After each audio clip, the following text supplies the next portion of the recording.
வரலட்சுமி விரதம் எப்படி வந்தது?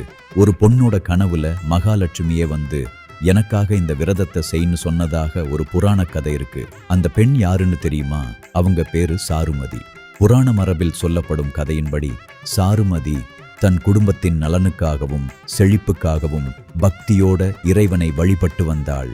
என்னை வரலட்சுமியாக நினைத்து ஒரு விரதம் இருந்து வழிபடு என்று மகாலட்சுமி அவளுக்கு அருளியதாக அந்த கதை கூறுகிறது.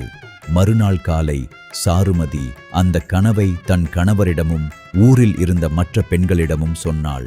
அதன் பிறகு அவர்கள் அனைவரும் ஒன்றாக சேர்ந்து மகாலட்சுமியை வரலட்சுமியாக நினைத்து விரதம் இருந்து சிறப்பாக வழிபட்டார்கள். அந்த வழிபாட்டின் முடிவில் அவர்களுக்கு செல்வம், வளம், குடும்ப நலம் கிடைத்ததாக அந்த புராண கதை கூறுகிறது. அதனால்தான் இன்றைக்கும் பல குடும்பங்களில் வரலட்சுமி விரதம் செல்வத்துக்காக மட்டுமில்லாமல் குடும்ப நலம், ஆரோக்கியம், மங்களம் ஆகியவற்றுக்காகவும் கடைபிடிக்கப்படுகிறது. உங்க வீட்டிலும் மகாலட்சுமியின் அருள் நிறைய வேண்டும் என்று நினைக்கிறீங்களா? கமெண்ட்ல ஸ்ரீ மகாலட்சுமி துணைன்னு எழுதுங்க. நம்பிக்கையோட மகாலட்சுமியை வேண்டிக்கோங்க. உங்கள் வீட்டில் நல்ல மாற்றங்கள் ஏற்படட்டும்.